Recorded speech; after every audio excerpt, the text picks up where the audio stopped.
18장입니다. 오늘 보실 본문은 여호수아서 18장입니다.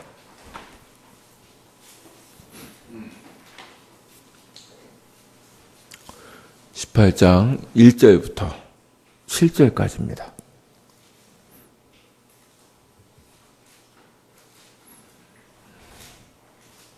제가 가진 성경으로 구약성경 346면입니다. 18장 1절부터 7절입니다. 한 절씩 교독하도록 하겠습니다. 제가 먼저 읽겠습니다. 이스라엘 자손의 온 회중이 실로에 모여서 거기에 회막을 세웠으며 그 땅은 그들 앞에서 돌아와 정복되었더라.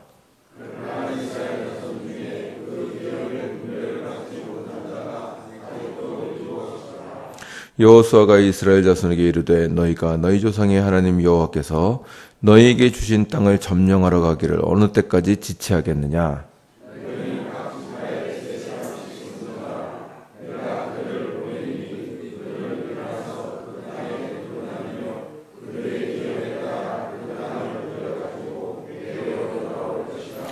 그들이 그 땅을 7부분으로 나누되 유다는 남쪽 자기 지역에 있고 요셉의 족속은 북쪽에 있는 그들의 지역에 있으니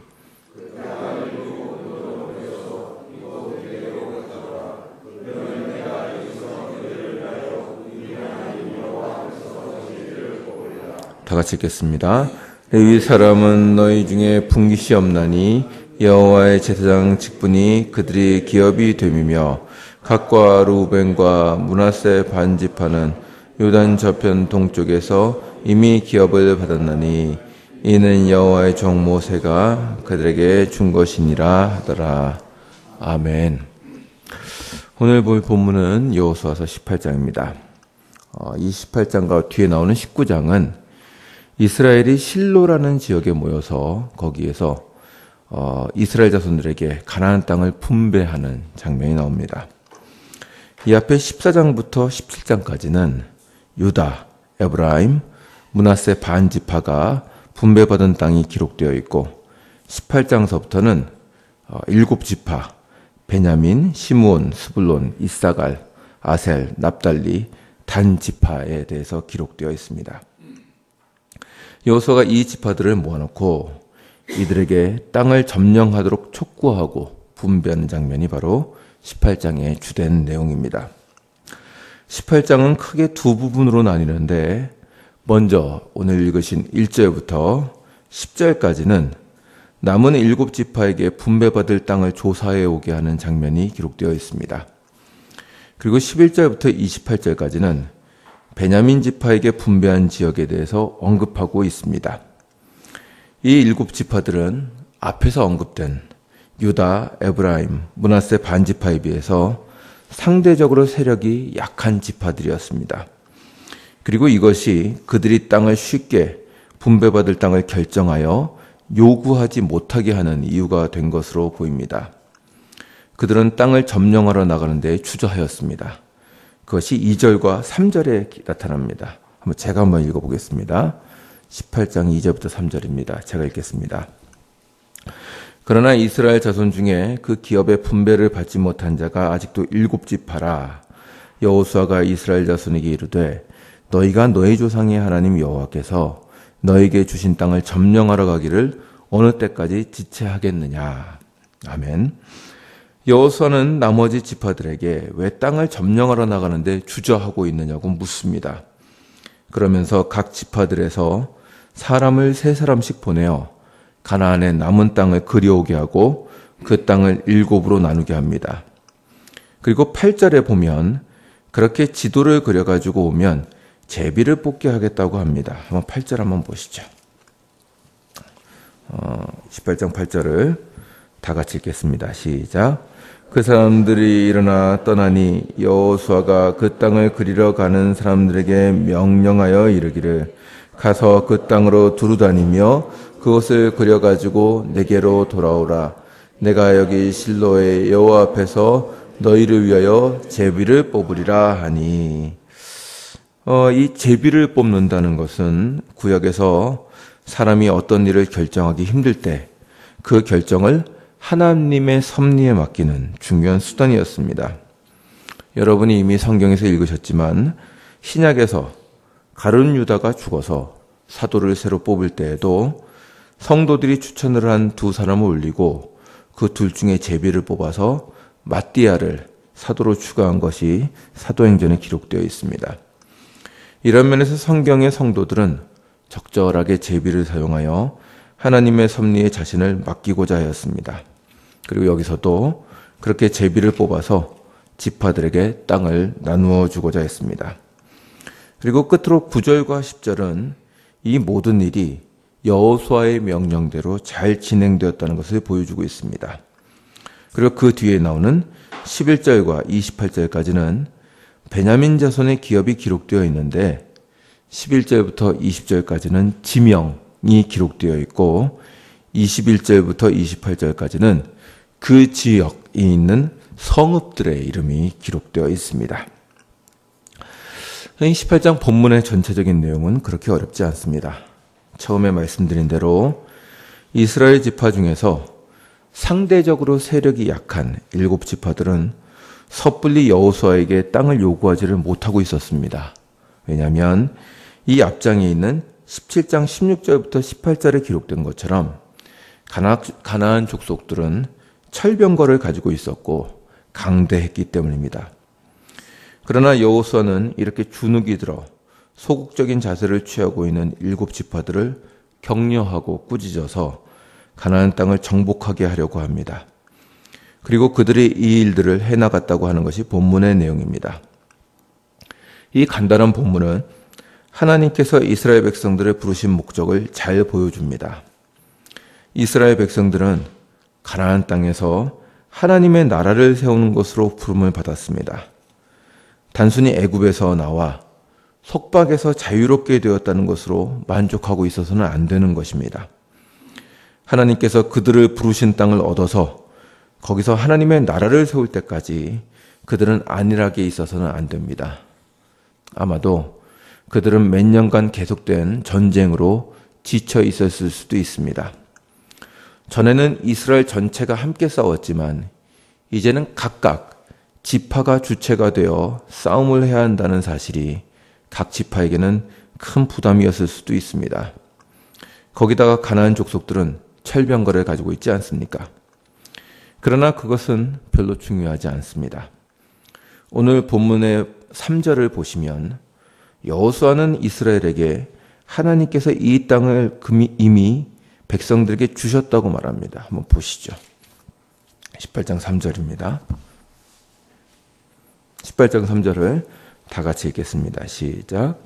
여호수아가 이스라엘 자손에게 이르되 너희가 너희 조상의 하나님 여호와께서 너희에게 주신 땅을 점령하러 가기를 어느 때까지 지체하겠느냐. 아멘. 여기 보시면 이미 주셨다는 말이 나오고 그 다음에 그 주신 땅을 점령하러 가라고 얘기하고 있습니다. 이미 여호수아가 보기에 그 땅의 주인은 이미 이스라엘입니다. 이제 이스라엘이 가서 점령하는 일을 해야 하는 것입니다. 그리고 이스라엘이 자신의 역할을 분명하게 하지 않을 때 여호수아는 그 일을 하도록 격려합니다. 여기서 우리는 이 말씀을 좀 기억할 필요가 있습니다. 3절에서 여호수아는 하나님이 이스라엘에게 그 땅을 주셨다고 말합니다. 그러나 아직 점령은 안 되어 있습니다. 백성들이 가서 그 땅을 점령하는 일을 해야 합니다. 우리는 이 묘한 말씀에서 하나님께서 자신의 백성들을 어떻게 다루시는지를 알 수 있습니다. 기독교의 중요한 사상은 하나님의 주권 사상입니다. 하나님은 모든 일을 홀로 결정하시며 이끌어 가십니다. 그분은 세상을 창조하시고 구원하신 절대자이십니다. 그분이 한번 결정하시면 뒤집을 수 없으며 그분께는 후회하심이 없습니다. 그분이 하시는 일에 대해서 감히 왜 이렇게 하셨습니까? 라고 물을 자가 없습니다. 그분보다 지혜로우며 거룩한 존재가 없기 때문입니다. 그분이 결정하신 일이 가장 선하고 의로운 일입니다. 그분에게는 세상의 창조부터 완성까지가 모두 계획되어 있으며 그 사이에 일어날 일들을 홀로 결정해 놓으셨습니다. 그래서 그분 홀로 세상의 주인이십니다. 그러나 그분은 자신의 일을 홀로 이루실 뿐만 아니라 자신의 백성들을 불러 그 일에 함께하게 하십니다. 마치 주님이 그 땅을 이스라엘에게 주기로 약속하셨고 이미 주셨지만 그 일을 백성들을 통하여 이루도록 하시는 것과 같습니다. 우리는 종종 극단적인 사고에 빠지기가 쉽습니다.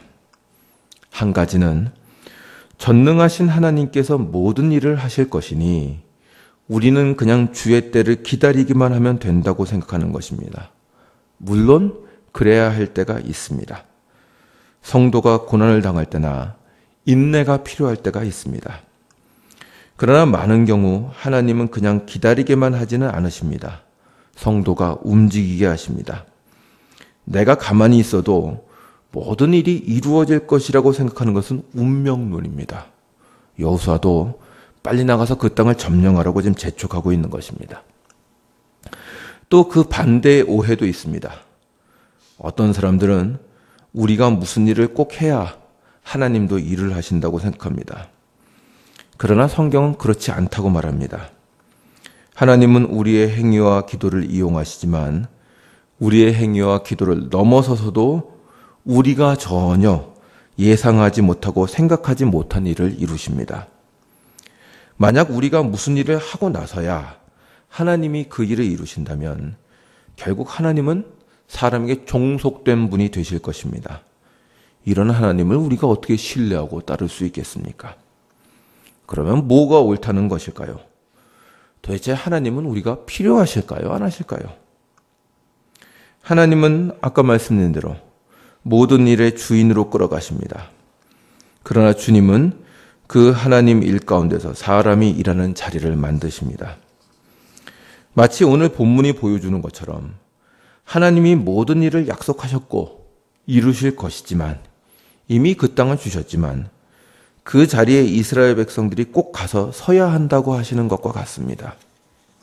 잘 생각해 보십시오.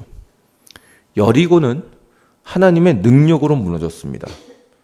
성을 7바퀴 돌고 소리를 지르면 무너진다는 얘기는 동서고금을 통해서 성경밖에 없습니다. 여리고는 분명히 하나님의 능력으로 무너졌습니다. 그러나 하나님은 백성들에게 전혀 불필요해 보이는 그 성을 7바퀴 돌고 소리를 지르는 행위를 하라고 명하십니다. 그리고 그 일을 하자 성이 무너졌습니다. 그렇게 하시는 이유는 사람이 있어야 일이 되기 때문은 아닙니다. 그럼에도 불구하고 하나님은 그 자리에 사람 보고 서라고 하십니다. 가끔 저는 과연 하나님이 내가 필요하실까라는 생각을 해봅니다. 근데 아무리 생각해봐도 그렇지는 않을 것 같습니다. 세상을 말씀으로 창조하신 분이 이 세상을 이끌으시고 이끌어 가시는데 무슨 도움이 필요하시겠습니까? 그러나 주님은 필요 없는 우리 보고 그분이 일하시는 자리에 서라고 하십니다. 굳이 여리고를 돌라고 하십니다. 왜 그런 일을 하시겠습니까? 먼저 그것은 그 자리에 참여하는 우리를 성장하게 하기 위한 것입니다. 아들과 함께 일하는 아버지는 일부러 아들이 아버지를 돕게 합니다. 그것은 아들을 부려먹거나 그가 반드시 필요해서가 아니라 그 일을 통해서 아들이 성장하게 하기 위한 것입니다. 기술을 익히고 자신감을 주려는 것입니다. 오늘 본문의 내용도 그렇습니다. 하나님은 이스라엘 보고 나가 싸우라고 하십니다. 이미 그 땅을 그들에게 주었으니 나가서 쟁취하라고 하십니다. 순종하여 싸우기만 하면 승리는 이미 따놓은 것입니다. 이 싸움을 통하여 하나님은 이스라엘이 더욱 신앙 안에서 성장하기를 바라십니다.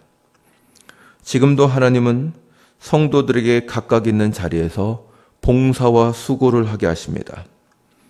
우리가 잊지 말아야 할 것은 그 모든 봉사와 수고를 통하여 유익을 얻는 것은 그 수고를 하고 있는 성도 자신이라는 사실입니다.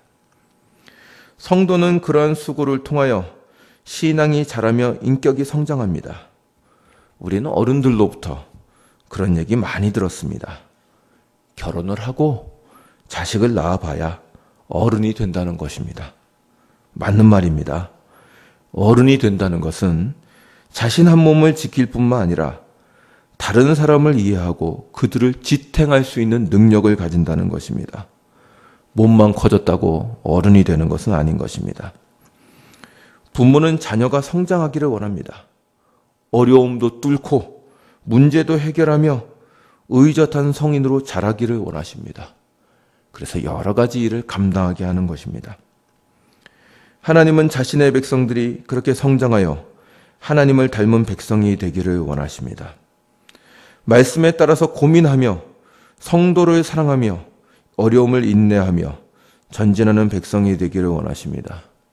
이런 일을 감당하지 않는다면 그 성도는 자랄 수가 없습니다. 제가 일전에 읽었던 아주 좋은 책 제목이 있습니다. 그리스도 안에서 여전히 유아인 성도들이라는 책 제목입니다.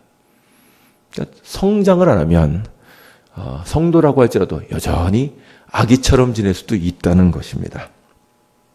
하나님은 이러한 데서 백성들을 끌어내기를 원하십니다. 그러므로 우리를 그분의 싸움에 참여하게 하십니다. 그분의 일에 참여할 수 있다는 것은 자랑스러운 것이고 복된 것입니다. 하나님은 성장하기를 원하며 기대하는 백성들을 그분의 사역에 참여하게 하십니다. 둘째로, 백성들로 하여금 이러한 일에 참여케 하시는 것은 하나님께서 그들을 그분의 영광에 초대하시는 것입니다. 우리는 너무나 쉬운 명제를 자주 잊습니다. 고난이 없으면 영광도 없습니다. 주를 위해서 십자가를 지지 않는 자는 면류관도 없는 것입니다. 하나님께서 백성들을 초청하여 그분의 사역에 함께하게 하시는 것은 부족한 그들로 하나님의 영광에 참여하게 하는 것입니다. 마태복음에 있는 것처럼 잘하였도다 충성된 종아, 네가 작은 일에 충성하였으니 내 영광에 참여하라는 복된 초청인 것입니다. 성도는 세상에서 편하게 살아서 자랑으로 삼는 사람이 아닙니다. 하나님은 기대가 있는 자에게 일을 맡기시며 해가 질 때까지 일할 수 있는 일이 있다는 것은 성도에게 큰 영광이고 자랑인 것입니다. 하나님은 그 모든 일을 혼자 하실 수 있습니다. 우리가 하는 것보다 100배는 더 아름답고 훌륭하게 할 것입니다. 그러나 굳이 자리를 만들어 우리를 초대하십니다. 그것은 그분의 성도들과 영광을 함께 나누시려는 주님의 사랑입니다. 그러므로 열심히 주님의 사역에 동참하십시오. 하나님께서 칼을 들고 나가 싸우라 하실 때 그 일을 감당하십시오. 승리는 그분이 주실 것입니다. 그러나 주님은 우리가 그 자리에 서기를 원하십니다. 쉽지 않을 수도 있습니다. 겁이 날 수도 있습니다. 그러나 잊지 마십시오. 하나님은 우리를 착취하려고 일을 맡기시는 것이 아닙니다. 더 큰 성장과 영광으로 우리에게 은혜를 베풀어 주실 것입니다. 이 일들이 고단할지라도, 이 일을 해나가는데 우리에게 고난이 있을지라도 주님께서 마지막에 재림하셔서 수고한 백성들을 칭찬하실 때에는 우리들의 고난과 눈물이 별것 아닌 것으로 보일 정도로 큰 영광으로 갚아주실 것입니다.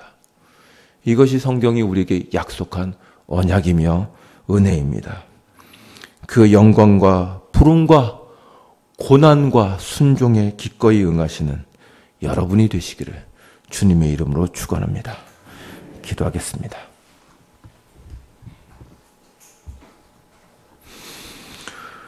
주님, 왜 주님은 홀로 모든 것을 하실 수 있는 분이신데도 우리를 불러내어 꼭 일을 시키십니까? 주님, 우리가 하는 것은 너무나 부족하고 연약한 것들 뿐인데 왜 굳이 부족한 우리가 필요하십니까? 주님, 이것들은 주님께서 우리를 사랑하셔서 부르시는 것이고 오히려 주님께서 더 큰 영광으로 우리를 초대하시는 이름을 우리가 알고 있습니다.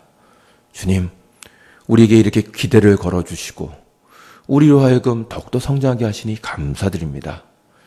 이 주님의 기대와 주님께서 주시는 소망에 부응하는 저희들이 되게 하여 주시옵시고 주님께서 주신 한평생 그냥 편하게 살다가 가겠다는 생각하기보다는 주님께서 부르시는 이 큰 일과 주님께서 주시는 소명 가운데 용감하게 싸우다가 주 앞에 설 수 있는 그런 저희들이 될 수 있도록 은혜를 베풀어 주시옵소서. 혹 지금 주의 일을 하다가 지치거나 어려움에 빠진 성도들이 있습니까? 위로하여 주시옵시고 주께서 승리를 주신다는 사실을 붙잡고 더욱 전진해 나갈 수 있도록 용기와 힘을 더하여 주시옵소서. 오늘 하루도 함께 하실 하나님께 감사드리며 예수님의 이름으로 기도리옵나이다. 아멘. 하늘의